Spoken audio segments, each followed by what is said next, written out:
ॐ विश्वं दर्पणदृश्यमाननगरी तुल्यन्निजान्तर्गतं पश्यन्नात्मनि मायया बहिर्भूतं यथा निद्रया यस्साक्षात् कुरुते प्रबोधसमये स्वात्मानमेवाद्वयं तस्मै श्रीगुरुमूर्तये नमः इदं श्रीदक्षिणामूर्तये बीजस्यान्तरिवाङ्कुरो जगदिदं प्राङ्निर्विकल्पं पुनः मायाकल्पितदेशकालकलना वैचित्रचित्रीकृतं मायावीव विजृम्भयत्यपि महायोगी वयस्वेच्छया तस्मै श्रीगुरुमूर्तये नमः इदं श्रीदक्षिणामूर्तये तस्मै श्रीगुरुमूर्तये नमः इदं श्रीदक्षिणामूर्तये ॐ सहना भवतु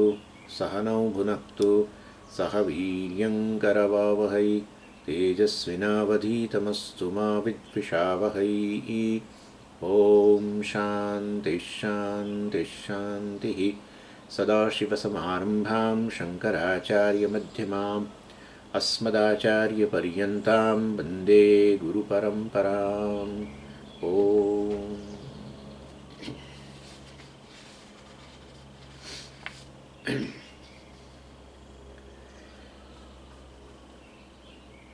જ્ઞાન કર્મ સમુચ્ચયવાદ જે છે એનું ખંડન કરી રહ્યા છે સુરેશ્વરાચાર્યજી. શાના માટે?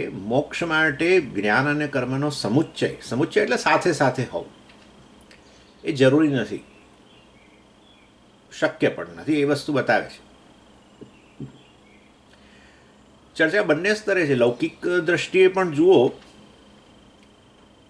તો આ મોક્ષનો અર્થ તમે કરી શકો જીવનની સફળતા વગેરે. તો એ જીવનની સફળતા માટે અને જ્ઞાન અને કર્મનો સમુચ્ચય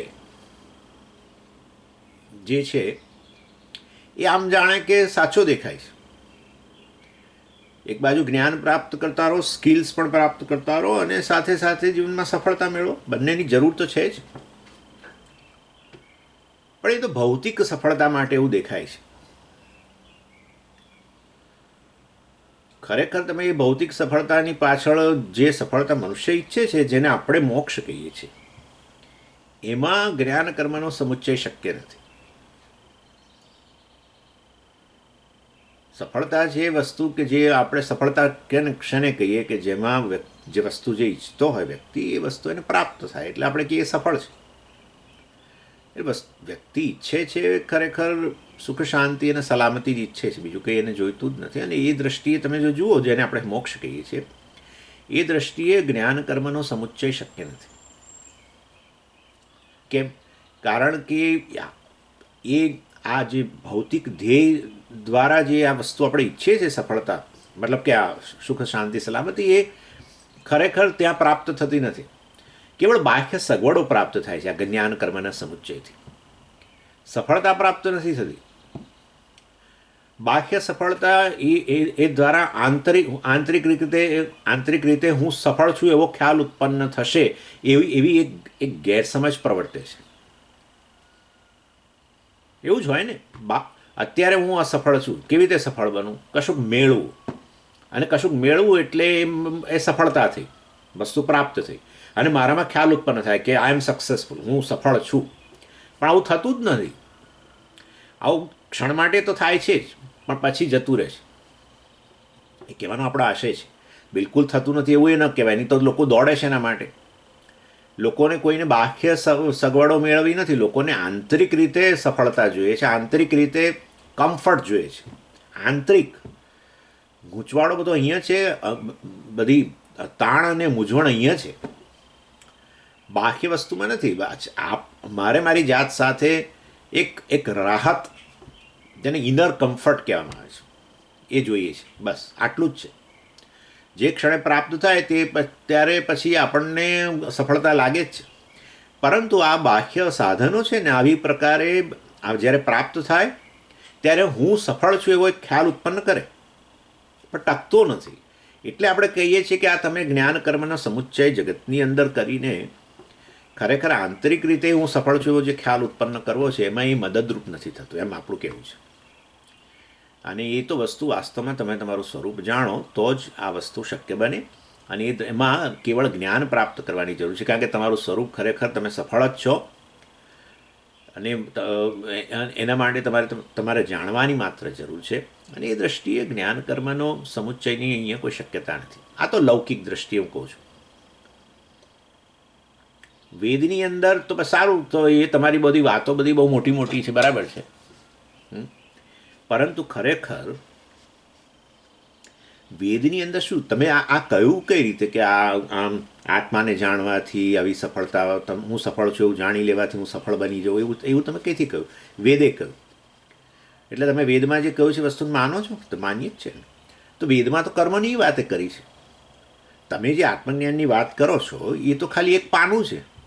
10,000 પાનામાં એક પાનામાં ક્યાંક ઉલ્લેખ કરેલો છે આવો, એને પકડીને બેસી જાઓ છો. અને 9,900 પાનામાં જે કહ્યું છે એને તમે એને તમે ગણકારતા નથી. તો તમે એવા તો કેવા વૈદિક છો કે વેદના 9,900 પાના તમારા માટે કોઈ કિંમત ધરાવતા નથી, અને પેલું એક પાનામાં 5 લીટીમાં કંઈક કહ્યું એને તમે પકડીને બેસી જાઓ છો. તો તમે કેવા વૈદિક છો? વેદ પ્રમાણ હોય તો સમગ્ર વેદ પ્રમાણ છે. વેદનો શબ્દ તમારા માટે આટલા બધા મહત્ત્વના હોય તો પછી 9,900 પાનામાં લખેલું છે એ તે કેમ મહત્ત્વનું નથી તમારા માટે? એ પ્રશ્ન છે એ લોકોનો, વેદાંતીઓને. વેદાંતી એટલે શું? વેદના અંતને પકડીને બેસી જનારા. સમગ્ર વેદ પ્રમાણ છે, વેદ પ્રમાણ છે. તમે તમારી જાતને વૈદિક કહો છો તો પછી આગળ જે કહ્યું છે એનું શું? તમારું શું કહેવું છે એના માટે? ના, એ તો કર્મની કોઈ આવશ્યકતા નથી મોક્ષ માટે ને બધું. જીવનનું ધ્યેય મોક્ષ જ છે ને એમાં ખાલી જ્ઞાનથી જ મોક્ષ મળે. તો પછી તમે આ 9,900 પાનામાં કહેલું છે એ વેદે ખોટું કહ્યું છે બધું? એ બધી કલ્પનાઓ છે. અને કલ્પનાઓ હોય તો પછી જો તમે એને કલ્પના 9,900 પાનાને કલ્પના કહેતા હોય તો અમે પણ કહી શકીએ એમ છે કે તમે એક અડધા પાનામાં જે 5 લીટીમાં કહ્યું છે એ કલ્પના જ છે. ઇનફેક્ટ અમે વધારે પ્રેક્ટિકલ છીએ તમારા કરતાં, કે તમે 4 લાઈનને પકડીને બેસી જાઓ અને એને સાચી ગણો. 9,900 પાના જે છે એને તમે કલ્પના કહો. એના કરતાં અમે સારા કે 9,900 પાનાને અમે મહત્ત્વ આપીએ છીએ, અને આ એ અડધા પાનામાં જે કહ્યું છે એને અમે કહીએ છીએ કે આ તો બધો અર્થવાદ છે. અને એ વસ્તુ વધારે પ્રેક્ટિકલ જ છે. એટલે વેદાંતિઓ ઇમ્પ્રેક્ટિકલ છે ખરેખર. તો તમે કોણ છો સ્વામીજી? આજે તમારા પર કોઈ ભૂત સવાર થયું છે કે શું? સમજો આ વસ્તુને જે ખૂણામાં લઈ જઈને કચરો કાઢવાનો કેવી રીતે ખબર છે ને? ખૂણે ખૂણો, ઉપરથી નહીં. ઉપરથી કરીએ ને પછી આપણી સામે કોઈ આમ પેલી આમ અંદર બતાવે, જો આ ખૂણામાં પડી રહ્યો છે કચરો, હા પડ્યો છે, હવે કાઢો.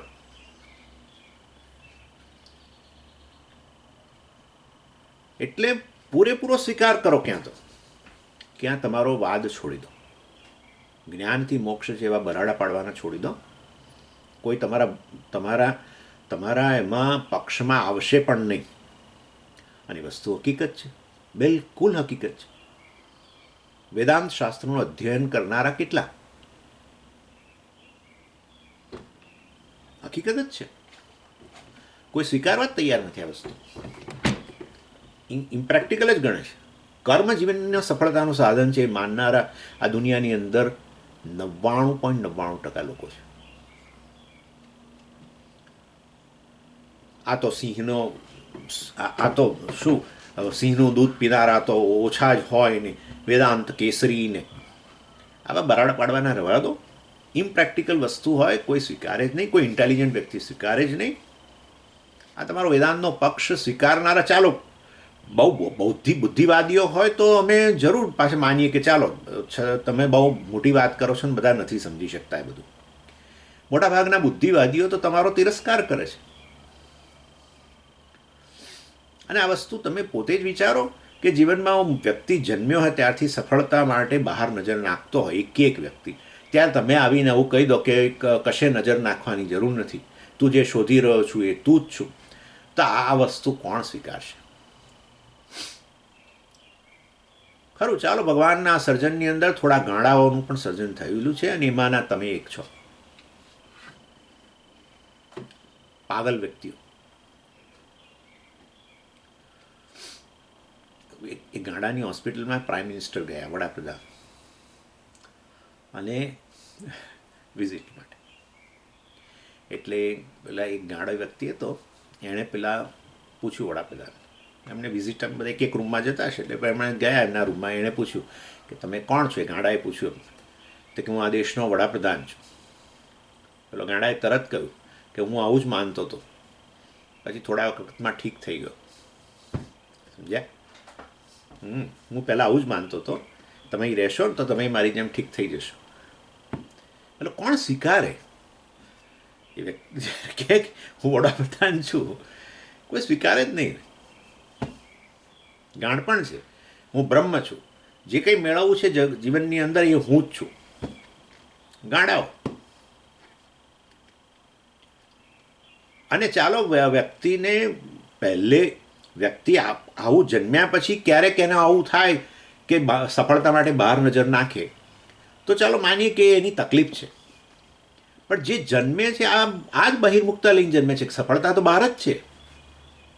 એવા સંજોગોની અંદર પ્રત્યેક જન્મનાર વ્યક્તિ, એ બલ્ગેરિયામાં જન્મે કે રશિયામાં જન્મે કે અમેરિકામાં જન્મે કે ભારતમાં જન્મે, ગમે ત્યાં જન્મે એવું જ માને છે કે સફળતા બહાર છે, અને એની ઇન્દ્રિયોને બહિર્મુખ બનાવી છે. એણે તો બનાવી જ નથી, ઈશ્વરે જ બહિર્મુખ બનાવી છે. તો એનો અર્થ એવો થયો કે ખરેખર સફળતા બહાર જ હશે, એટલે એને અનુરૂપ તો એની ઇન્દ્રિયો બહિર્મુખ બનાવી. એવા સંજોગોમાં તમે બહાર ક્યાંય સફળતા નથી, અંતર્મુખ બનો અને આત્માનો સાક્ષાત્કાર કરો, આત્માને જાણો, તો જીવનની સફળતા સિદ્ધ થઈ જાય. કઈ રીતે તમે તમારા પક્ષને યોગ્ય ઠેરવી શકો છો? કઈ રીતે બતાવો?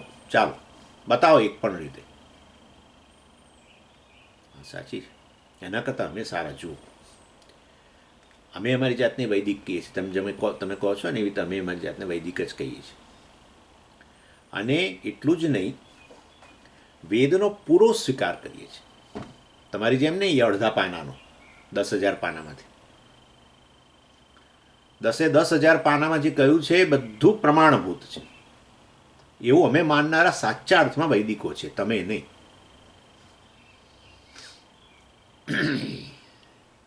અને કર્મની વાત કરી ત્યાં ચાલો ઈશ્વર કર્મફળ દાતા, જીવે કર્મફળનો યાચક.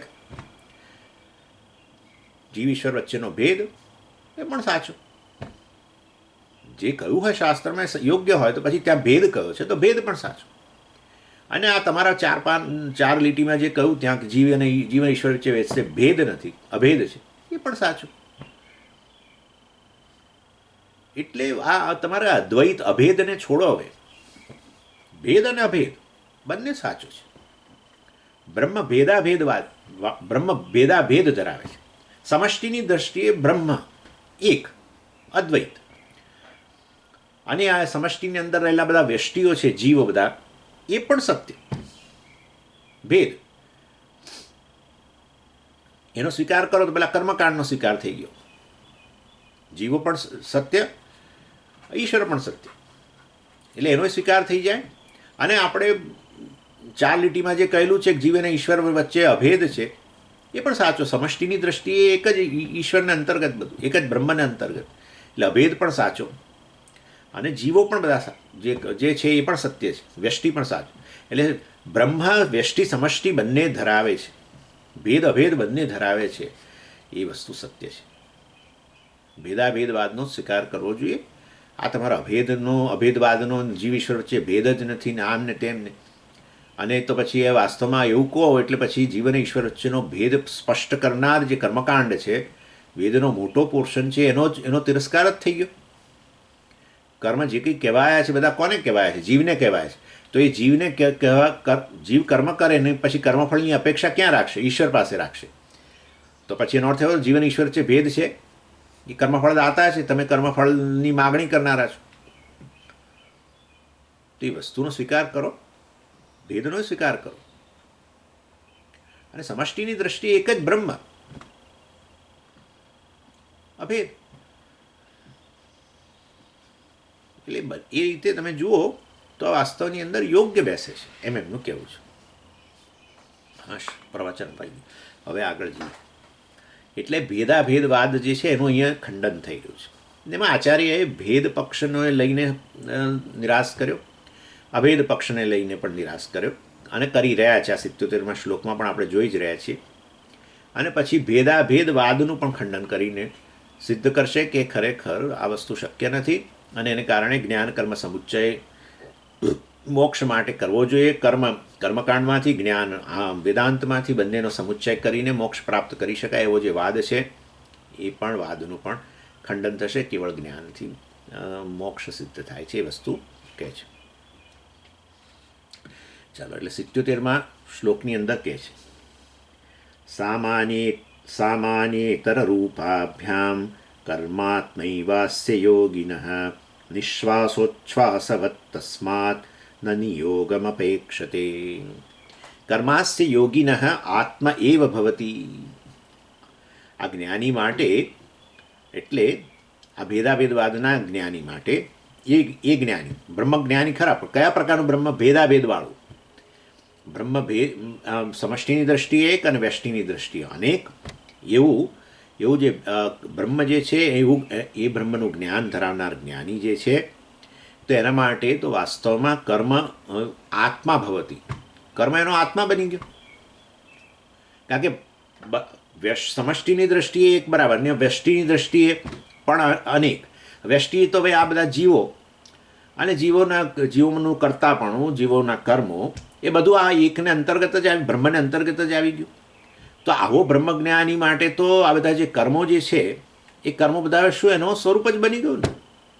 ત્યાર પછી તમે કહો છો એક જ સમષ્ટિ બ્રહ્મને અંતર્ગત જ બધું છે ને, અને એમાં આ બધા જીવો જે છે એ જીવો પણ એટલા સત્ય છે. જીવોના કર્મ, જીવોનું કરતા પણ બધું સત્ય છે, જરૂર. હવે આવું બ્રહ્મજ્ઞાન ધરાવનાર જે છે એના માટે તો પછી આ બધા કર્મો ને બધું એ બની જ ગયો ને. કર્મ આત્મા એવ ભવતી, એનો આત્મા બની ગયો, કર્મ એનું સ્વરૂપ બની ગયું. અહીંયા યોગી શબ્દ વાપર્યો, એટલે યોગી એટલે આ જ્ઞાની મતલબ. અને માટે એનો અહમની અંદર તો કર્મ પણ આવી ગયા, બધા જીવો આવી ગયા અને સમષ્ટિ પણ આવી ગયું, બધું આવી ગયું.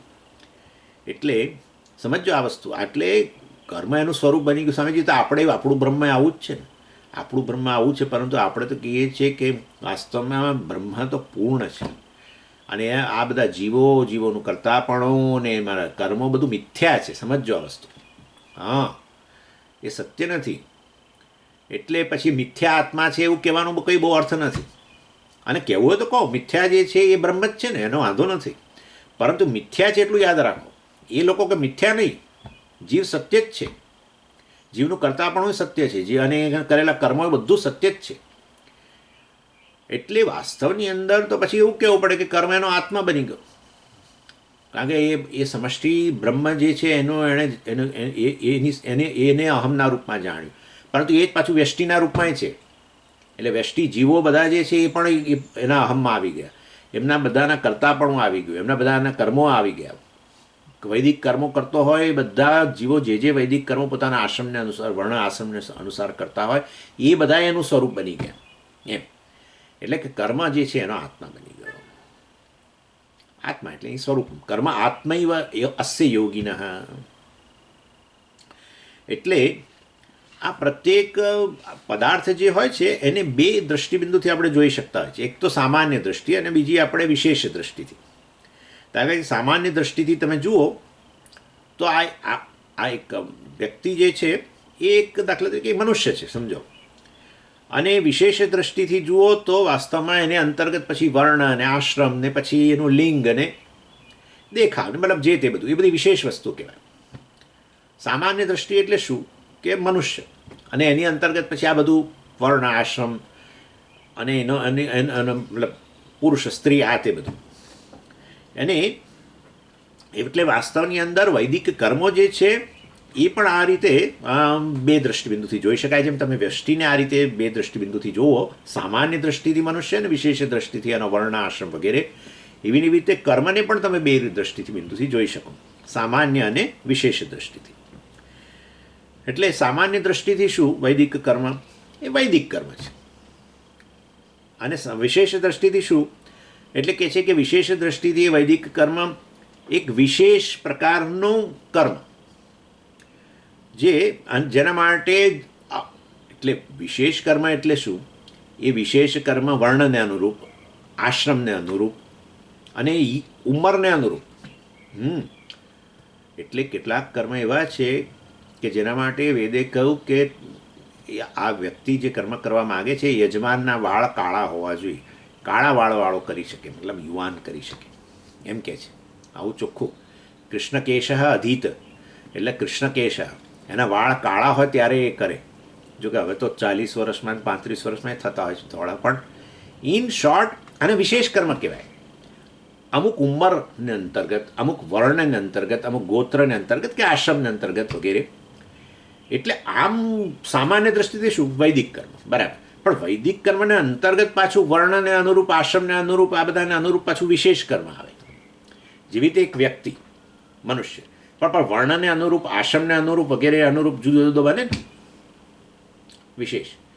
એવી રીતે વાસ્તવની અંદર આ કર્મ પણ આ રીતે વાસ્તવમાં વર્ણ, આશ્રમ વગેરે અંતર્ગત વિશેષ બની શકે. અને વિશેષ કર્મ બીજી રીતે પણ કહી શકાય, જેમ કે સંધ્યાવંદન છે. હવે સંધ્યા, પ્રાતઃ સંધ્યા અને સાયમ સંધ્યા અને વગેરે એવા ભેદ પણ આપણે પાડીએ. અગ્નિહોત્ર કર્મ એવી રીતે વિશેષ કર્મ પણ બને. એટલે ગમે તે હોય, સામાન્ય હોય કે વિશેષ હોય, છે તો કર્મ જ ને ભાઈ. અને એ કર્મ કોને અંતર્ગત છે?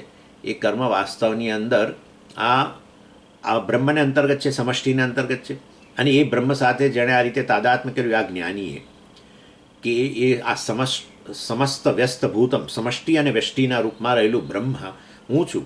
તો પછી વ્યષ્ટિના સ્તરે આ બધા જે કર્મો જે છે, બધા જીવો એનું સ્વરૂપ બન્યું, અને જીવોના બધા કર્મો જે છે એ પણ એનું સ્વરૂપ બની ગયું. એ જાણે કે બધા જ વર્ણોવાળો, બધા આશ્રમોવાળો એવું બની ગયું. અને એ જે કર્મો કરતા હોય એ કર્મોને કંઈક તમે બ્રહ્મની બહાર તો મૂકી આવવાના નથી, સમષ્ટિની બહાર તો. એટલે એ બધું એ જ બની ગયું.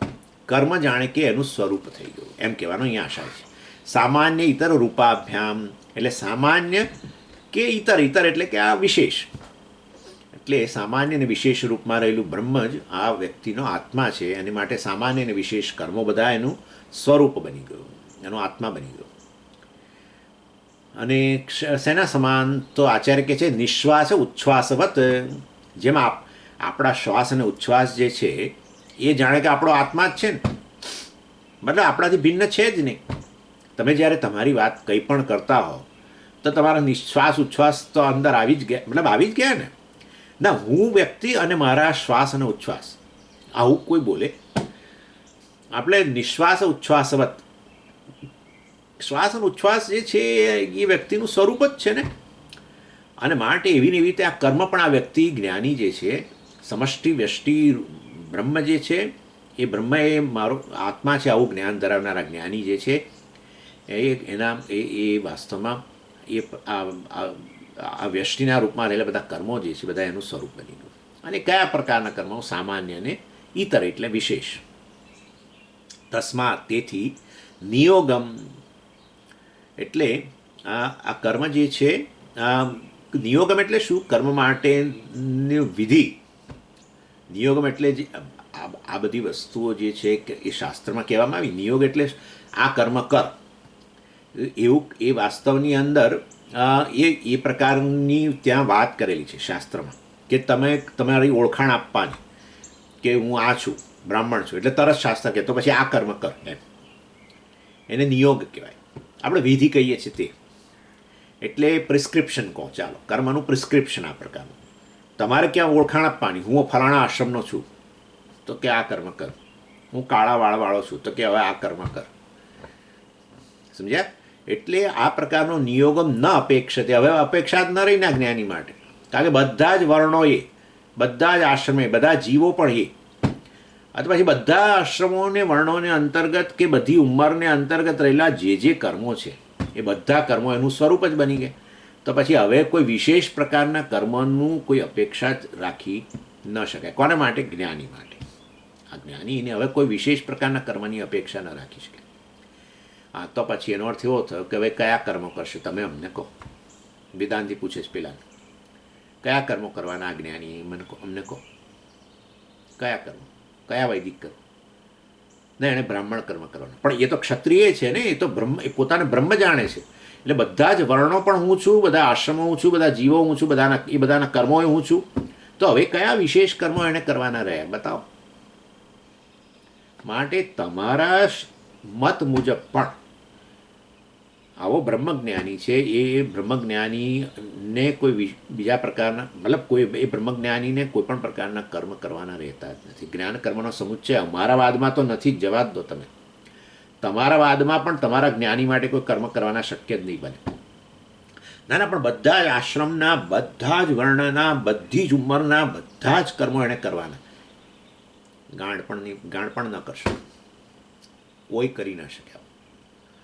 અને એ કરે તો વેદનું ઉલ્લંઘન થઈ ગયું. તમે તમારી જાતને બહુ મોટા વૈદિક કહો છો ને. જો બધા જ આશ્રમ અને બધા જ વર્ણના અને બધા જ કર્મો એણે કરવાના હોય, તો વેદ શા માટે વિશેષ પ્રકારના કર્મો, વિશેષ પ્રકારના વર્ણ અને વિશેષ પ્રકારના આશ્રમવાળા માટે કહે છે? અને સાથે કહે છે કે બીજા વર્ણ અને આશ્રમવાળા કરશે તેનો કોઈ ફાયદો નથી.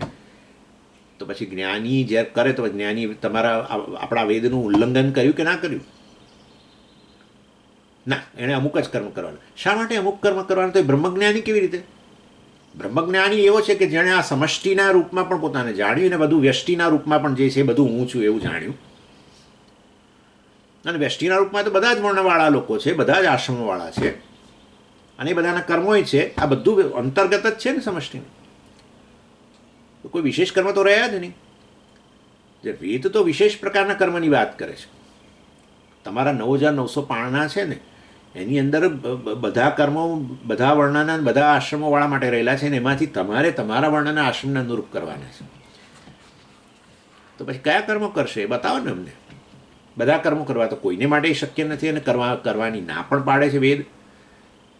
ક્ષત્રિય હોય એણે રાજસુ યજ્ઞ કરતો હોય, અને બ્રાહ્મણને લાલચ થાય કે ના મને પણ સ્વર્ગ મળે માટે હું આ રાજસુ યજ્ઞ કરું, કોઈ ફાયદો નહીં. આવી સ્પષ્ટ વાત વેદ કરતું હોય, તમારો જ્ઞાની બધા કર્મો કરવા જાય, શક્ય નથી છતાં કરે, બધા જ વર્ણના બધા જ આશ્રમના, કોઈ ફાયદો નહીં. તો શેના માટે તમારો જ્ઞાન કર્મ સમુચ્ચય છે? કેમ આટલો બધો તમારો આગ્રહ છે?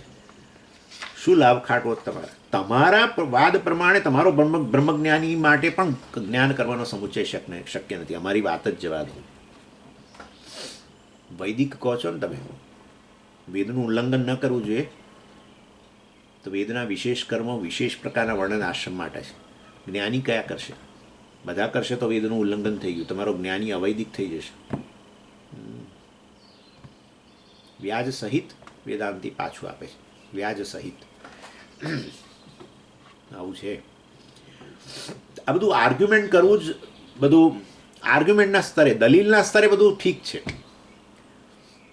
પ્રેક્ટિકલ નથી. તમે અમને કહેતા હતા તમે પ્રેક્ટિકલ નથી. તમે બતાવો શું પ્રેક્ટિકલ છે તમારા એની અંદર? કશું નથી.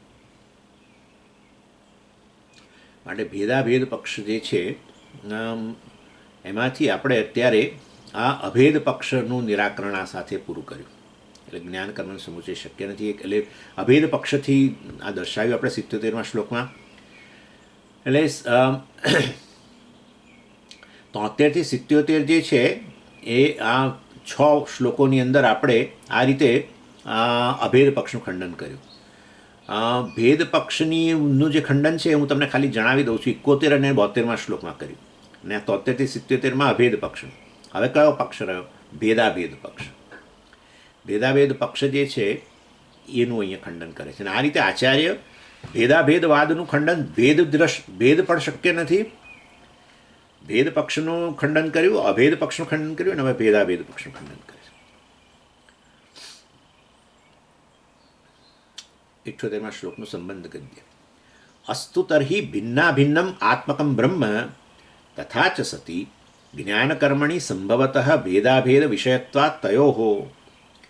એટલે આ પૂર્વપક્ષી જે છે, આ સંબંધ ગદ્ય જે છે, પૂર્વપક્ષીનું મતલબ આ પ્રકારનું સજેશન, આ ભેદાભેદવાદી જે છે એનું સજેશન છે એ અહીંયા સંબંધ ગદ્યમાં બતાવે છે. એ કહે છે કે વાત તમારી બિલકુલ સાચી છે. હું તમારી સાથે સંમત છું કે એકલો ભેદ પક્ષ લઈશ તો બ્રહ્મ અને જીવ વચ્ચે ભેદ, મતલબ એ સત્ય સાચો ઠરશે. તો મને એના લીધે ફાયદો એ થશે કે બંને જો ભિન્ન હોય તો પછી જીવે એ અનેક કર્મો કરે અને કર્મફળની અપેક્ષા ઈશ્વર પાસે રાખે. ઈશ્વર કર્મફળનો દાતા અને એ વસ્તુ સચવાઈ જશે. મતલબ આ જે છે કર્મ કરવાનું મારા માટે શક્ય બનશે. નેચરલી કર્મકાંડમાં રહેલા કર્મો કરવાનું શક્ય બનશે જો હું ભેદ પક્ષનું સ્વીકાર કરીશ તો, જીવ ઈશ્વર વચ્ચેના ભેદનો. અને જો હું અભેદ પક્ષનો સ્વીકાર કરીશ, હા એટલે પણ ભેદ પક્ષનો સ્વીકાર કરીશ તો મારે પછી પેલો અભેદ જવા દેવો પડે. જીવન ઈશ્વર વચ્ચે ભેદ જ નથી તો પછી હવે આ કર્મ શેના માટે? કર્મફળનો દાતા, હું કર્મફળની માગણી કરનારનું એવું કશું રહ્યું જ નહીં, કારણ કે જીવન ઈશ્વર એક જ છે, ઐક્ય છે. તો પછી મારે અદ્વૈત પક્ષનો ફાયદો નહીં થાય, અભેદ પક્ષ. એટલે એ વાત તમારી સાચી છે. અને અભેદ પક્ષનો સ્વીકાર કરીશ તો જ્ઞાન બરાબર છે, જીવન ઈશ્વર વચ્ચે અભેદ જ છે અને બરાબર છે, જ્ઞાન સચવાઈ જશે. તો કર્મ જતા રહેશે. કર્મ ત્યારે જ શક્ય બને જ્યારે જીવન ઈશ્વર વચ્ચે ભેદ હોય. એટલે મતલબ બેમાંથી એકનો હું સ્વીકાર કરું, ભેદ પક્ષનો સ્વીકાર કરું તો અદ્વૈત જવા દેવું પડે, અભેદ જવા દેવું પડે. તો કર્મ કરવાનો ફાયદો થાય, વૈદિક કર્મ કરવાનો, જ્ઞાન જતું રહે. જ્ઞાન પ્રાપ્ત કરું તો ભાઈ આ કર્મ ન કરી શકો, કર્મ જતા રહે. તો પછી એક જ રસ્તો છે, મારે તો બંનેનો ફાયદો જોઈએ. જ્ઞાનેનો ફાયદો જોઈએ અને આ કર્મ. અને તો પછી મારે એનો અર્થ એવો થયો ભેદ પક્ષનો જ સ્વીકાર કરવો જોઈએ. એટલે બંને, કેવળ અભેદ પક્ષનેથી આવું મુશ્કેલી થાય છે, અભેદ પક્ષ તો બંનેનો. એટલે હું બંને પક્ષ મતલબ બંને માનું છું, ભેદ અને અભેદ બંને. તો જ્ઞાનનો પણ ફાયદો થાય અને કર્મનો પણ ફાયદો થાય.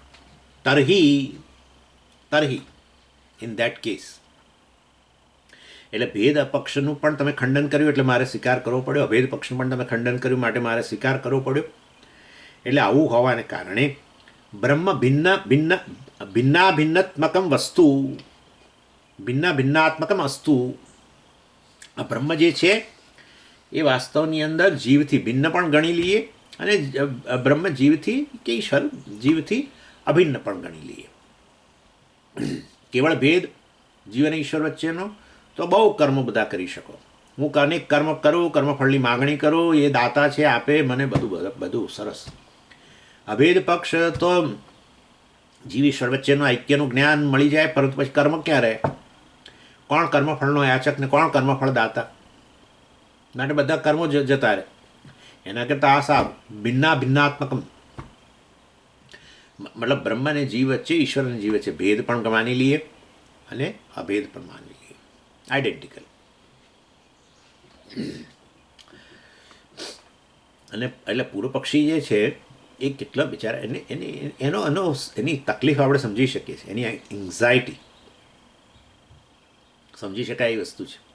વેદ પૂર્વ અને વેદ અંત બંનેને પ્રામાણ્ય એક સાથે આપવું છે, એ એની મુશ્કેલી છે. ભેદ અને અભેદનો સ્વીકાર, જ્ઞાન કર્મનો સમુચ્ચય સાથે સાથે કરવા પાછળનો આશય એનું કહેવાનું એમ છે કે બંનેને સાથે સાથે જ પ્રામાણ્ય આપો. આ બહુ જ ટાઈટ પોઝિશન છે. એ નહીં, બહુ લોકો ટ્રાય કરે છે આવો, બંને સાથે સાથે જ્ઞાને ઐક્યનું જ્ઞાને મેળવો અને સાથે સાથે કર્મ પણ કરો. હવે બતાવશે કે આ વસ્તુ જ શક્ય નથી. આટલું તો આપણે સિમ્પલ વસ્તુ તો સમજી જરૂર શકીએ કે જીવન ઈશ્વર વચ્ચે ભેદ પણ સાચો હોય અને જીવન ઈશ્વર વચ્ચે અભેદ પણ સાચો હોય. આવું શક્ય જ ન બને. કેવી રીતે શક્ય બને? એ બતાવશે કે આ કેવા પ્રકારનું ગાઢપણ છે આ લોકો. એટલે વેદ પૂર્વની અંદર તો આ જીવ ઈશ્વરનો દાસ જ ગણી શકાય કર્મ કરો એટલે શું કે હું તો ભાઈ કર્મ કરું, દાતા તો એ છે, એ આપનારો છે ફળ. તો એ તો દાસ, જીવ ઈશ્વર દાવનો દાસ બની ગયો. જીવ ઈશ્વર વચ્ચેનો ભેદ આ રીતનો. ઈશ્વર છે એ સ્વામી અને આપણે સેવક. વેદ અંત ભાગની અંદર તું જ ઈશ્વર, બોલો. સ્વામી દાસનો ભેદ જ નહીં. એટલે આ બધા આ ફિલોસોફી જે છે બધી, આ દ્વૈત ફિલોસોફી, વિશિષ્ટાદ્વૈત વગેરે, અને આ બધા લોકો આ પ્રકારે આ વસ્તુને એનું નિરાકરણ લાવવાનો પ્રયત્ન કરે છે કે બંનેને સાથે સાથે, વેદ પૂર્વ અને વેદ અંતને સાથે ને સાથે પ્રામાણ્ય આપવું. આપણે કહીએ છીએ એ વસ્તુ, આપણે વેદને પૂર્વ વિભાગને પ્રામાણ્ય આપીએ જ છે. નહીં તો કર્મયોગની વાત કેવી રીતે આવત? કર્મયોગની વાત કેવી રીતે આવી? કર્મયોગ નહીં હોય જીવનમાં તો અધિકારી નહીં બનો, નહીં તો આ જ્ઞાન પ્રાપ્ત નહીં થાય. માટે આપી તો દીધું આપણે પ્રામાણ્ય, પણ સાથે સાથે નહીં, ક્રમેણ. ક્રમ પહેલાં જીવનમાં કર્મયોગ વગેરે હોય, ઈશ્વરની ભક્તિ હોય, એના દાસ રૂપે કરો, રાગદ્વેષ નિવૃત્ત કરો, નિષ્કામ કર્મ કરો, ઈશ્વરને સમર્પિત કરો, જીવનની પરિસ્થિતિઓને થોડોક ઈશ્વરનો હાથ જોઈને સ્વીકાર કરતા થાવ, મરમરિંગ વગર. પ્રસાદ જ્યારે તમને આપે તો મમરા આપે તો એ મરમરિંગ ના કરો. આપે ને, મમરા આપે છે ને, હોય જ નહીં સમજી મમરા આપે છે. અને ત્યાં જાઓ ત્યારે આટલું બધું તકલીફો વેઠીને છેક બદ્રીનાથ ગયા, કેટલી તકલીફો વેઠીને, ભૂખ્યા રહીને, ગમે એવું ઠંડુ ખાઈને, અને ત્યાં ગયા ભગવાનનો પ્રસાદ મમરા અને કાચી ચણાની દાળ. આટલી પ્રેમથી એ લેવા માટે પડાપડી કરે છે. સમજો, એ લેવા માટે ઘરની અંદર 5 કિલો મમરા પડ્યા હોય ને 5 કિલો ચણાની દાળ પડી હોય, એક દાણો મમા ના મૂકે, સમ ખાવાય ના કરે મૂકે. અને એ ત્યાં આટલે દૂર જઈને 3 મમરા અને 2 ચણાની કાચી દાળ માટે પડાપડી કરે છે, હાથ લાંબો કરે પેલા પ્રિસ્ટ પાસે, ધક્કો મારીને અંદર આગળ જઈને લેવા માટે પ્રયત્ન કરે છે. હા, કારણ કે પેલી પ્રસાદ બુદ્ધિ છે, મમરા બુદ્ધિ નથી, ત્યાં પ્રસાદ બુદ્ધિ છે. પ્રસાદસ્તુ પ્રસન્નતા. પ્રસન્નતા સહિત એ કાચા મમરા તો ના, કાચી ચણાની દાળ ઓહિયા કરી જાય છે પ્રસાદ બુદ્ધિ સાથે, પ્રસન્નતા સાથે. જો ના મળ્યો હોય તો કકળાટ, એ મને ના મળ્યો પ્રસન્ન, મને ના મળ્યો, આટલા બધાની અંદર મને અંદર આગળ જવાનો ચાન્સ ના મળ્યો. લો તમને હું આપું, મારી પાસે છે. જ્યારે લે ત્યારે પ્રસન્નતા છે એના હૃદયમાં, હાશ ભગવાનનો પ્રસાદ મળે. બસ આવી જીવનની કેટલી પરિસ્થિતિઓ કાચી ચણાની દાળ જેવી આવે છે, ચાવવાની અઘરી પડે અને પચાવવાની અઘરી પડે. આવું છે. પણ ત્યાં પ્રસન્નતા નથી આવતી. એણે જ મોકલી, એની પાસેથી જ આવ્યું, પણ નથી આવતી. ઉપરથી આટલું ને આટલું ઈશ ભગવાનને કહીએ છીએ. આ પેલો જાણીએ છીએ આપણે, કે તો સાંભળવાનો જ છે, આટલું ને આટલું. મંદિરમાં જઈને એની સામે કહીએ અને પછી આપણે બેઠા હોઈએ બહાર ખીંચકે બાલ્કનીમાં, તોય બરાબર ઝાટકીએ, બરાબર અભાવ આપણા પેલો એ બતાવીએ, એના પ્રત્યેની ઘૃણાએ બતાવીએ. એ તો વિચાર બેઠો જ છે. એને એ તો કહે છે ભાઈ જે પ્રકારે તે કર્મ કર્યું, મારા નિયમોના અંતર્ગત રહીને જ કર્મ થયેલું છે તારા દ્વારા, મારા નિયમોને કારણે જે કર્મફળ પ્રાપ્ત થયું. જગતમાં પ્રવર્તમાન નિયમો દ્વારા જ કર્મફળ આવે. એ નિયમોના રૂપમાં હું જ રહેલો છું, માટે ફળ આપનાર હું છું. માટે એ વસ્તુનો તું સ્વીકાર કર. મારા તરફથી આવે એને પ્રસાદ કહેવાય. બસ તો પછી રાગદ્વેષ જાય, કકળાટ જાય, તાણ જાય. કર્મ કર્યા પછી તાણ રહેતી હોય છે, મળશે કે નહીં મળે, વસ્તુ મળશે કે નહીં મળે, આટલી મહેનત તો કરી છે, મળશે કે નહીં મળે, તાણ જતી રહે. અને કર્મફળ મળ્યા ત્યારે પ્રસન્નતા પણ સમજ નથી આવતી. એ તો તો એ ભગવાનને પ્રાર્થના કરો કે તમને એ વસ્તુને સ્વીકાર કરવાની જરાક ક્ષમતા પ્રદાન કરે. અને આ બધી વસ્તુને જ મેચ્યોરિટી કહેવાય, પરિપક્વતા કહેવાય, અધિકારિત્વ કહેવાય જ્ઞાન માટે, આત્મજ્ઞાન માટેનું. એટલે આ કહેવાનો આશય કે આપણે કર્મનો વાત કરીએ જ છે, કર્મ સાધન મોક્ષ માટેનું, પણ કેવી રીતે? આ રીતે પહેલાં અધિકારિત્વ પ્રાપ્ત કરવામાં સાધન, અને પછી કર્મનો ઉપયોગ ન રહ્યો તો હવે જે સાધનનો ઉપયોગ ન રહ્યો એને તો આપણે પછી છોડવું તો જોઈએ જ ને. દિલ્હી પહોંચાડવા માટે રાજધાની એક્સપ્રેસ આપણા માટે બનતો હોય સાધન, દિલ્હી સ્ટેશન પહોંચીએ ગયા ને તોય પણ તમે કંઈક હું તો હવે આ ટ્રેન છોડું જ નહીં, તો આ તો કઈ આ પ્રકારની વાત છે? હું આ ટ્રેનની બહાર જ ના આવું. આ તો ગાંડપણ જ છે ને. હવે ઋષિકેશ જવું છે, બીજું સાધન જોઈએ દિલ્હીથી. હા, જે પણ હોય, ઇન શોર્ટ કહેવાનો આશય છે એટલે કર્મ પણ જીવનનું સાધન છે મોક્ષ માટે, પણ આ રીતે અધિકારિત્વ પ્રાપ્ત કરવા માટે ના. કર્મ અને જ્ઞાન, હું જ બ્રહ્મ છું એ જ્ઞાને પ્રાપ્ત કરો, અને હું પાછો કર્મય કરું, બ્રહ્મને મારાથી, ઈશ્વરને મારાથી જુદો માનીને અને કર્મ કરું, કર્મફળની એની પાસે અપેક્ષા રાખું, આમ ભેદ પણ રાખવું એની વચ્ચે ને અભેદ પણ, બંને કઈ રીતે શક્ય બને? શક્ય જ નથી. એટલે વાસ્તવની અંદર વેદ પૂર્વ અને વેદ અંતને એક સાથે પ્રામાણ્ય આપવું, એટલે કે કર્મ અને જ્ઞાનને સાથે ને સાથે પ્રામાણ્ય આપવું અઘરું છે. કર્મનું પ્રથમ સ્થાન, અને પતી ગયા પછી બાઉન્ડ્રી કૂદવાની, વેદાંતમાં પ્રવેશ કરવાનો. પછી કર્મ જે છે એ વસ્તુ ધીરે ધીરે ઓછી થઈ જાય, એને તો સંન્યાસ કહેવાય. એનું નામ જ સંન્યાસ. સંન્યાસનો અર્થ એવો નહીં કે આવા વસ્ત્ર પહેરવા.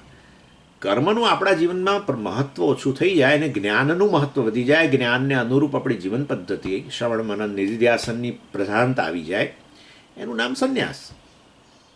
ત્યારે શું લોકોને એમ કે સંન્યાસ એટલે ખરેખર બધું છોડી દેવાનું અને સાચે સાચ ગુરુના ચરણમાં જઈને પછી સંન્યાસ લઈ લેવાની, આવો ડ્રેસ પહેરી લે, આવું કશું નથી. જ્યાં જ્ઞાનની પ્રધાનતા એને સંન્યાસ કહેવાય. કર્મનું કામ પૂરું થઈ ગયું હોય તો, હા, તો સંન્યાસી. પરિપક્વતા એનું નામ સંન્યાસ છે. ખાલી ડ્રેસ બદલવાથી તો આવું તો તમે જુઓ જ છો, ઘણું બધા અપરિપક્વ લોકો છે અને સંન્યાસે લઈ લે અને પછી જ્ઞાનને પ્રાપ્તિ માટે કે જીવનની અંદર જ્ઞાનની મહત્ત્વને બદલે બીજી બધી વસ્તુનું મહત્ત્વ રહેતું હોય, તો ભાઈ એ તો બધું મિથ્યાચાર ભગવાને કહ્યું, એ વસ્તુ નહીં.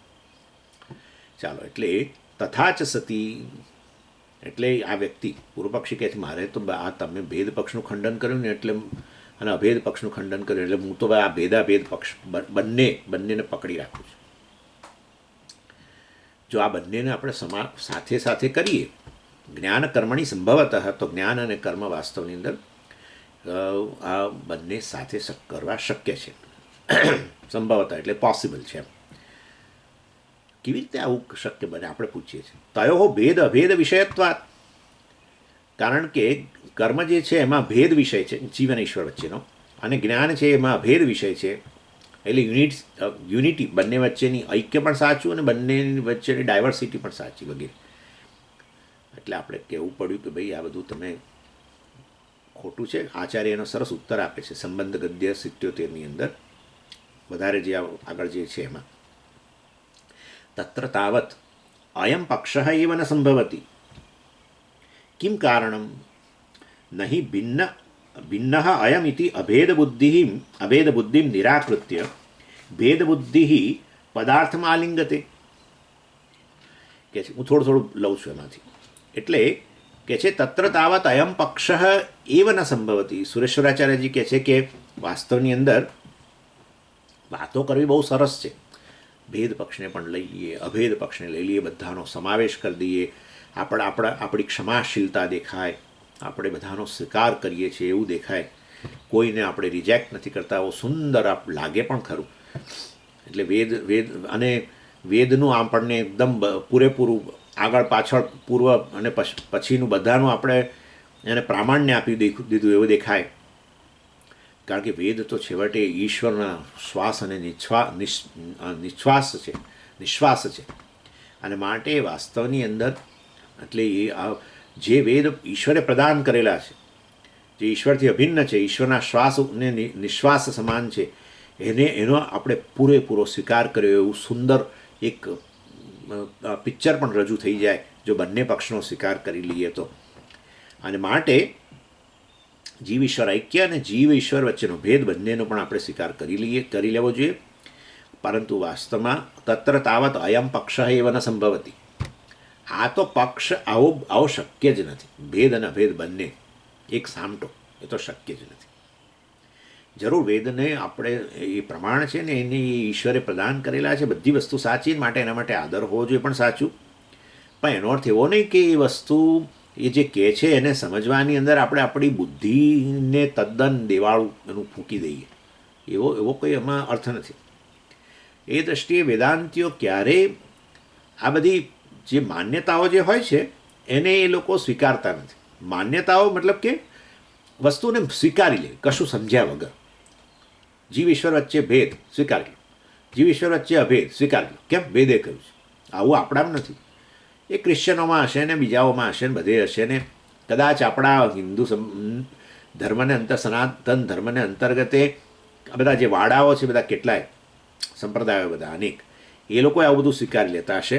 પણ વેદાંતિ કહે છે કે વસ્તુનું પ્રામાણ્ય છે, માટે શ્રદ્ધા હોવી જોઈએ.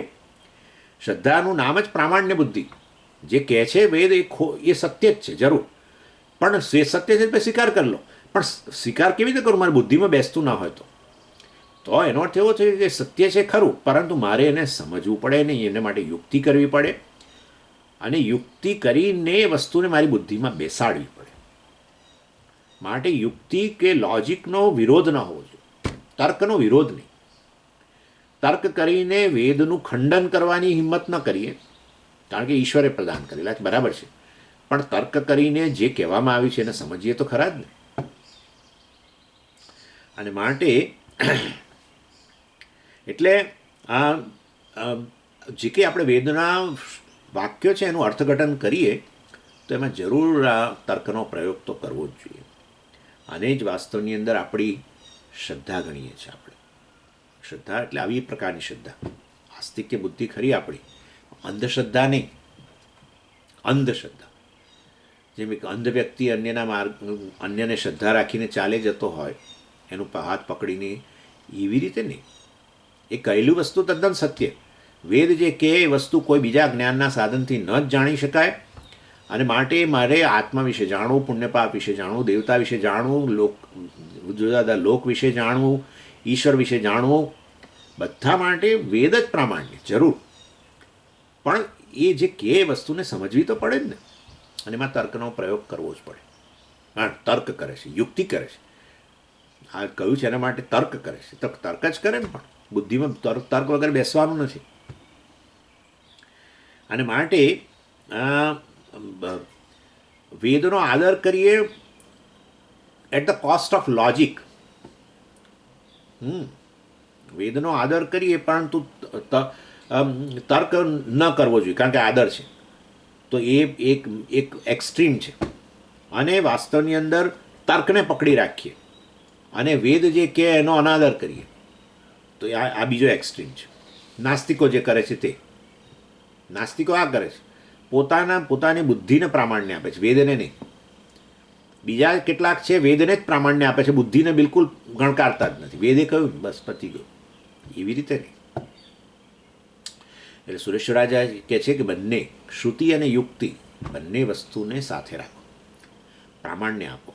શ્રુતિને પ્રામાણ્ય આપો, શ્રુતિને મૂળ પ્રામાણ્ય આપો, એના વાક્યોને સત્ય જ ગણો, પરંતુ એને માટે તર્ક કરીને, યુક્તિ કરીને એને બુદ્ધિમાં બેસાડો. એટલે તર્કનું પણ પ્રામાણ્ય છે, તર્કની પણ વેલિડિટી છે. એટલે જે અર્થઘટન કરીએ એ વાસ્તવમાં પછી વિરોધાભાસની અંદર ન રહેવું જોઈએ. વિરોધાભાસ દૂર કરવા માટે યુક્તિ કરો. અને માટે ભેદાભેદવાદ છે તો યુક્તિનો વિરોધ જ કરે છે. અને માટે તદ્દન વિરોધી વસ્તુઓ એક સાથે ન રહી શકે. ભેદ અને અભેદ એક જ વસ્તુમાં ન રહી શકે.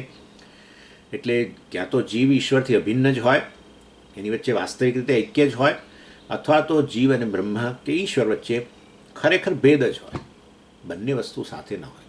ઐક્ય પણ હોય, અભેદ હોય અને ભેદ પણ હોય, એવું કદી શક્ય ના બને. એ વસ્તુ આપણે કહીએ છીએ. અને માટે કર્મકાંડ અને જ્ઞાનકાંડ, કર્મકાંડમાં રહેલા કર્મો અને જ્ઞાનકાંડમાં રહેલું જ્ઞાન એક સાથે, બંને વસ્તુઓ મોક્ષ માટે જરૂરી છે એવું ન હોઈ શકે. જ્ઞાન કર્મનો સમુચ્ચય શક્ય નથી. એટલે આ એક ઇન્ટરેસ્ટિંગ ઇસ્યુ એવો છે એની અંદર. અહીંયા નિષ્કર્મ સિદ્ધિમાં એની જાણે ચર્ચા નથી, પણ એ થોડો અહીંયા એનો ઉલ્લેખ કરવો જરૂરી છે. જો ભેદ અને અભેદ છે ને સાથે ન રહી શકે, એટલે કે જ્ઞાનકાંડ અને કર્મકાંડ સાથે ને સાથે ન રહી શકે, જ્ઞાન અને કર્મ જે છે સાથે ન રહી શકે, એનો સમુચ્ચય બંનેનું અનુષ્ઠાન સાથે ન થઈ શકે, તો પછી તમારા ભગવદ્ ગીતાની અંદર કેમ આવું કહ્યું છે? કોણ કહે છે? પૂર્વ પક્ષી કહે. ભગવાને તો જ્ઞાનીને કહ્યું કર્મ કર. તો પછી જ્ઞાની કર્મ કરશે તો જ્ઞાન તો છે જ, અને કર્મ કરશે એટલે જ્ઞાન કર્મનો સમુચ્ચય થયો કે ના થયો? તમે કહો એને અમે ગણકારતા નથી, તમે તો બોલો હવે. પણ ભગવાને કહ્યું છે, આ તો જ્ઞાનીને કહ્યું તું કર્મ કર, તો જ્ઞાન કર્મનો સમુચ્ચય થયો કે ના થયો? ક્યાં ક્યાં ક્યાં કહ્યું છે? ત્રીજા અધ્યાયના 25મા શ્લોકમાં જ કહી દીધું ભગવાને. સક્તા કર્મણિ અવિદ્વાંસઃ કુર્યાદ યથા કુર્વન્તિ ભારત, કુર્યાદ વિદ્વાન તથા સક્તઃ ચિકીર્ષુર લોક સંગ્રહમ. વિદ્વાન કુર્યાત, વિદ્વાન જ્ઞાની, કુર્યાત એને કરવું જોઈએ, ચિકીર્ષુ લોક સંગ્રહમ લોક સંગ્રહની અપેક્ષાથી, લોક સંગ્રહને ની દ્રષ્ટિથી એણે આ જ્ઞાનીએ કર્મ કરવા જોઈએ. મતલબ જ્ઞાન તો એણે પ્રાપ્ત કર્યું, હવે સાથે સાથે કર્મ પણ કરવા જોઈએ. જ્ઞાન કર્મનો સમુચ્ચયની વાત ભગવાને જ કરી છે. એટલે માટે તમે આવા બરાડા પાડી પાડીની યુક્તિઓ કરી કરીને અમારા મનમાં કશું તમે ઠસાવી નહીં શકો. જ્ઞાન કર્મનો સમુચ્ચય શક્ય નથી એવું તમે ઠસાવી નહીં શકો. ભગવાને ખુદ જ્ઞાનીને કહ્યું કે તું કર્મ કર. બોલો હવે કંઈક તમારે કેવું છે? ભગવાન તો કે આવું જો કહેતા હો તો અમારે હવે તમારી સાથે વાત નથી કરવી, આપણે સાથે કોફી પીને છૂટા પડીએ. જ્યારે હવે તમારા પગ તળે રેલો આવી ગયો એટલે હવે ભગવાનના વાક્યને જો તમે આમ તેમ કરી દેવા માગતા હો તો પછી તમારાથી દૂર રહેવું જ સારું છે. તમે વાત કરવા માટે પણ લાયક નહીં રહો. એને ભગવત વચન છે, અને જેના સાથે ઐક્ય અને જેના સાથે એના ભેદની વાત કરી રહ્યા છો એ ઈશ્વર ખુદ આવું કહે છે કે જે મારી સાથે ઐક્ય જ્ઞાન પ્રાપ્ત કર્યું છે, જે એમ કહે છે કે મારો આત્મા એ જ તો ઈશ્વર છે, અથવા હું જ બ્રહ્મ છું, એને જ સલાહ આપવામાં આવી લોક સંગ્રહ કર, કર્મ કર. માટે જ્ઞાન કર્મનો સમુચ્ચય જરૂર શક્ય છે. શું કહ્યું ત્યાં? સક્તાહ કર્મણી અવિદ્વાંસઃ. હે અર્જુન, અવિદ્વાંસઃ અજ્ઞાની લોકો. અજ્ઞાની લોકો જેવી રીતે સક્તાહ કર્મની અંદર આસક્ત થઈને કર્મ કરતા હોય છે. કર્મફળની જ આસક્તિ હોય ને, કર્મમાં તો કોને આસક્તિ હોય? કર્મફળની આસક્તિથી જેમ અનેક પ્રકારના કર્મો આ લોકો જેમ કરતા હોય છે અજ્ઞાની લોકો, એવી ને એવી રીતે તથા તેવી જ રીતે અસક્ત સન્ન આ જ્ઞાનીએ આસક્તિ એટલે કોઈ પણ પ્રકારના કર્મફળની એને તો અપેક્ષા જ ના હોય. કર્મફળની એને જ્ઞાની હોય ને હજુ એને અનેક વસ્તુ બધી પ્રાપ્ત કરવાની હોય, અનેક અર્થકામ સિદ્ધ કરવાના હોય, તો જ્ઞાની ક્યાં છે? એટલે જરૂર એ કર્મ કરી રહ્યો છે એની પાછળ એને કોઈ આસક્તિ નથી કર્મફળ વગેરે, માની લઈએ છીએ તો. એટલે આ જ્ઞાનીએ આસક્તિ રહિત વાસ્તવમાં અનેક પ્રકારના કર્મો કરવા જોઈએ. કેવા કર્મો કરવા જોઈએ? કે જેથી કરીને આ સમાજની અંદર એક સંવાદિતતા જળવાય એ પ્રકારના એણે કર્મો કરવા જોઈએ. લોકસંગ્રહ એવી રીતે આપણે ગણી શકીએ. બોલો હવે તમારે કંઈ કહેવું છે? અમને તો ખબર જ હતી કે તમે આ કહેવાના છો, અમારી પાસે જવાબ તૈયાર જ છે. એટલે આપણે કહ્યું કે જુઓ, જ્ઞાન અને કર્મ જે છે એ વાસ્તવમાં તદ્દન વિરુદ્ધ વસ્તુઓ છે. અને એક સાથે ન રહી શકે, અને એક સાથે રહી શકતી હોય તો પછી એક જ કન્ડિશનમાં સાથે રહી શકે. પણ પહેલાં ઉભા રહો, પણ તમે એમને કહો જ્ઞાન અને કર્મ પરસ્પર વિરુદ્ધ કેવી રીતે બતાવ્યું ને? અનેક રીતે પહેલાંય બતાવ્યું, તો તમે તો બતાવ્યું છે, પણ અમારે કે યાદ રાખવું અમારે કોઈ જરૂરી નથી. સારું, ના રાખશો યાર. એટલે કર્મ જે છે એ અજ્ઞાનની નિશાની છે.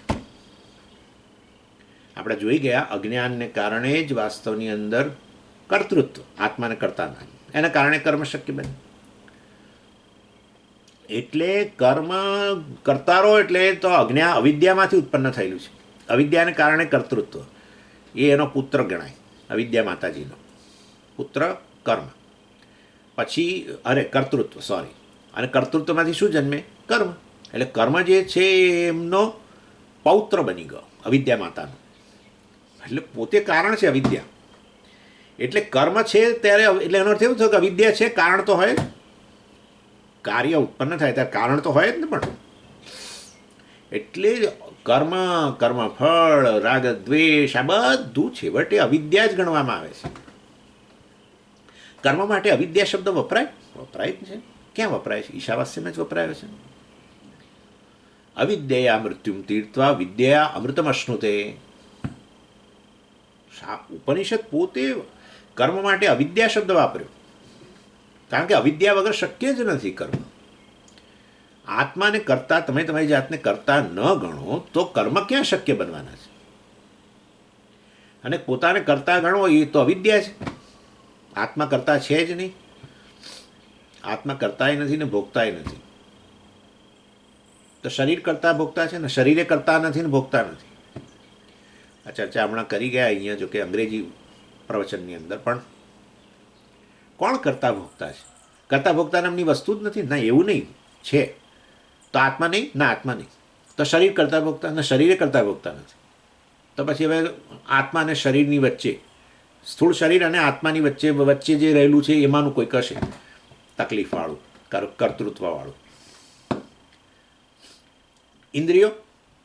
ના, ઇન્દ્રિયો તો સાધન છે કરતા માટે કે જ્ઞાતા માટે. મૂળ તો ઇન્દ્રિયો, જ્ઞાનેન્દ્રિયો, કર્મેન્દ્રિયો સાધનો છે.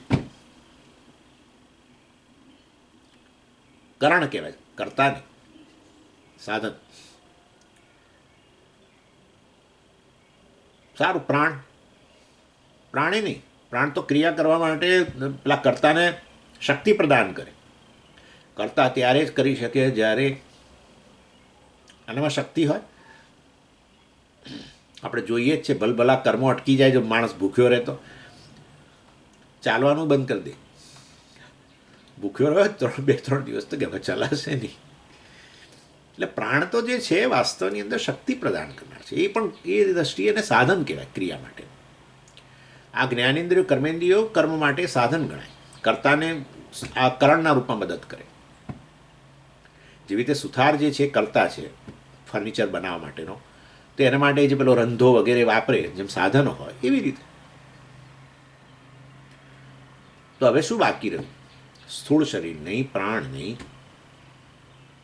જ્ઞાનેન્દ્રિયો, કર્મેન્દ્રિયો નહીં. તો હવે રહ્યું શું? આત્માય કરતા નહીં. તો હવે તો આ અહીંયા આની અંદર આમાંથી કર્તૃત્વ ભોક્તૃત્વ આવે છે ને બહાર, આમાંથી. તો આ જે છે એની અંદર કોણ કરતા છે? બુદ્ધિ, અંતઃકરણ જ રહ્યું ને બાકી. એ જ કરતા છે. પણ અંતઃકરણ કરતા ન હોય તો જડ વસ્તુ છે અંતઃકરણ. તો કરતા ભોગતા પ્રમાણતા બધું તો એ તો વાસ્તવમાં એ તો ચેતન છે. આ તો પણ બરાબર જ છે ને. આત્મા નથી, પણ તો આ વાસ્તવમાં આત્મા બુદ્ધિમાં અભિવ્યક્ત બનીને ચિદાભાસથી બુદ્ધિને ચિદાભાસથી યુક્ત કરે એટલે બુદ્ધિ ચેતનવંતી બનીને એ બુદ્ધિ પોતાને પછી કરતા ગણે. હું એમ કરીને શરૂઆત કરે, પછી એ પોતાને જ્ઞાન પ્રાપ્ત કરવાનું. તો એ પછી એ અહમ બુદ્ધિ અથવા બુદ્ધિ ચેતનવંતી બુદ્ધિ જે છે એ પોતાને પ્રમાતા કે કર્મ કરવું હોય ત્યારે પોતાને કરતા કે, અને કંઈ ભોગવવું હોય તો પોતાને ભોગતા કે. બુદ્ધિ કરતા છે, ભોગતા છે. જે ચિદાભાસથી યુક્ત છે એ કરતા ભોગતા છે. આત્મા એ કરતા ભોગતા નથી ને. સ્થૂળ વગેરે આપણે ઘણી બહુ પહેલાં ચર્ચા કરેલી છે, પરંતુ ચાલો. એટલે આ વસ્તુ કહેવાનો આશય એવો છે કે કર્મ એટલે અવિદ્યા. અને પેલું વિદ્યા, જ્ઞાન. બે કોઈ ક્યાંથી જોડે રહેવાનું છે? જ્ઞાન કર્મનો સમુચ્ચયવાળા છો તમે બધા, પરંતુ આ જ્ઞાનીને કર્મ કરવાના કયા વગેરે બોલો છો, પણ વિચારો તો ખરા કે આ બે સાથે કેવી રીતે રહેશે? બંને વસ્તુ સાથે ન રહી શકે. પણ તો પછી ભગવાને કેમ કહ્યું? એ જવાબ આપો ને, કેમ આડાવડા જાઓ છો? એ આપણને પૂછે છે. એટલે આપણે કહ્યું કે વિરુદ્ધ વસ્તુઓ સાથે રહી શકે. જુઓ, હવે કહો છો સાથે રહી શકે? હા, પહેલાં હમણાં જ કહી ગયા ને, અભી બોલા અભી ફોક. હા, અભી બોલા અભી ફોક. તો તમારા પર વિશ્વાસ કોણ રાખશે?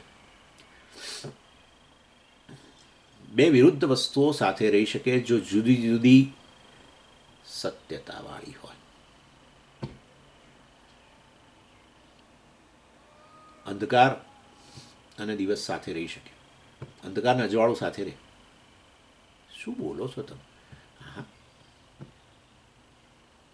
રાતના 3 વાગ્યા હોય પણ તમે સુંદર સ્વપ્ન જોતા હોય કે બપોરે 12 વાગે હું ભુલેશ્વર જઈ રહ્યો છું, આવું સ્વપ્ન જોતા હો, તો તમારું અજવાળું અને આ બાર અંધકાર બંને સાથે છે કે નહીં? હા, રહી જ શકે, કંઈ ચિંતા નહીં. વિરુદ્ધ વસ્તુઓ એક સાથે જરૂર રહી શકે જો બંને ભિન્ન સત્તાની વસ્તુ હોય તો. સમાન સત્તાની બે વસ્તુઓ, બે વિરુદ્ધ વસ્તુઓ સાથે ન રહે. અને એ દ્રષ્ટિએ વાસ્તવની અંદર આ જ્ઞાની માટે તો હવે આ કર્તૃત્વ અહંકાર જ મિથ્યા થઈ ગયો છે ને. કર્તૃત્વ મિથ્યા થઈ ગયું છે, માટે એણે કરેલા કર્મ જ નથી, કર્મનો આભાસ છે. માટે કર્મનો આભાસ અને સાચું જ્ઞાન, પેલું બ્રહ્મ જ્ઞાન જરૂર સાથે રહી શકે. હા, પરંતુ જે અજ્ઞાની છે, જેના માટે કર્તૃત્વ સત્ય છે, અહંકાર સત્ય છે, કર્તાપણું સત્ય છે, અને એ જે કર્મ કરે છે એ અને પેલું બ્રહ્મ જ્ઞાન સાથે ન રહી શકે. અજ્ઞાન અને જ્ઞાન, અવિદ્યા અને વિદ્યા સાથે ન રહી શકે. જ્યારે એના માટે તો જ્ઞાન જે છે, હું બ્રહ્મ છું એ પારમાર્થિક સત્ય જાણે છે, એના માટે અહંકાર કર્તૃત્વ વગેરે મિથ્યા છે. માટે પેલા કર્મ પણ એના કેવળ આભાસ સ્વરૂપ જ છે, મિથ્યા છે. અને એટલા માટે તો એ કર્મ જે છે એ વાસ્તવની અંદર એ વ્યક્તિ માટે કર્મફળ ઉત્પન્ન કરતા જ નથી, કારણ કે પોતાને કરતા માનતો જ નથી. માટે એ કર્મફળ એના એકાઉન્ટમાં જ જતા નથી, કારણ કે એકાઉન્ટ જ બંધ થઈ ગયું છે. માટે જ્ઞાનીએ કરેલા કર્મો છે એ તો કર્મનો આભાસ જ છે. અને માટે પારમાર્થિક જ્ઞાન અને આ કર્મનો આભાસ ભિન્ન સત્તાની વસ્તુઓ છે. ભલે આમ વિરુદ્ધ જણાતી હોય, અવિદ્યા અને વિદ્યા વગેરે, કે કર્મ અને જ્ઞાન ભલે વિરુદ્ધ જણાતા હોય પણ સાથે રહી શકે. અને પણ ભેદાભેદી જે છે એના માટે તો ભેદ અને અભેદ, જીવન ઈશ્વર વચ્ચેનો ભેદ પણ સત્ય અને જીવન ઈશ્વર વચ્ચેનો અભેદ પણ સત્ય.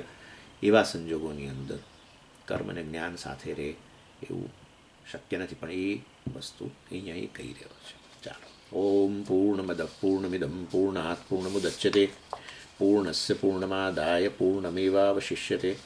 ઓમ શાંતિ શાંતિ શાંતિ. હરિ ઓમ શ્રી ગુરુભ્યો નમઃ. હરિ ઓમ.